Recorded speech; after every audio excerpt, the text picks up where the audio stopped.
চেনো পার্সোনালি চেনো তুমি পার্সোনালি চেনো বলে 6 মাস 8 মাস বহুত হেল্প তুমি জানো ভালোবাসি সব করি কিন্তু ব্র্যান্ড কথাটার কোনো আমার সেখান থেকে যাবে না। আমরা বলেছি ওই তোমার মা এই পরিবার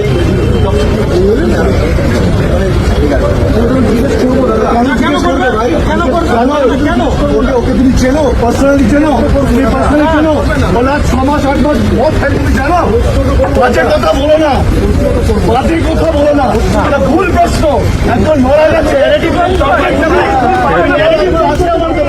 বিষয়টা ক্লিয়ার করে দিই, যিশু সেনগুপ্ত এতটা কেন ক্রুদ্ধ হয়ে গেছে বা এতটা কেন রেগে গেছে।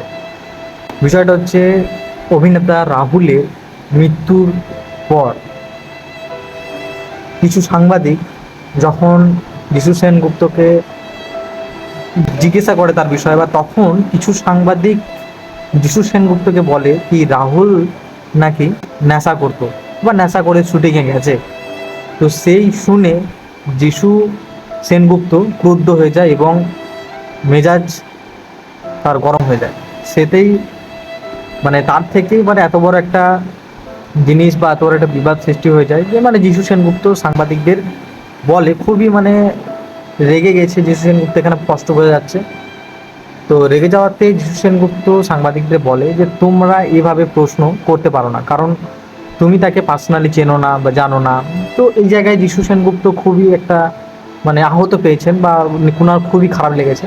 তো সেটা নিয়েই যিশু সেনগুপ্ত সাংবাদিকদের এই মানে বিষয়টা বোঝাতে চেয়েছে যে তুমি যদি তাকে পার্সোনালি না চেনো তো সেই বিষয়ে তাকে ভুল মন্তব্য করা বা ভুল প্রশ্ন করা একদম মোটে উচিত নয়। সেটা যিশু সেনগুপ্ত বোঝাতে চেয়েছে।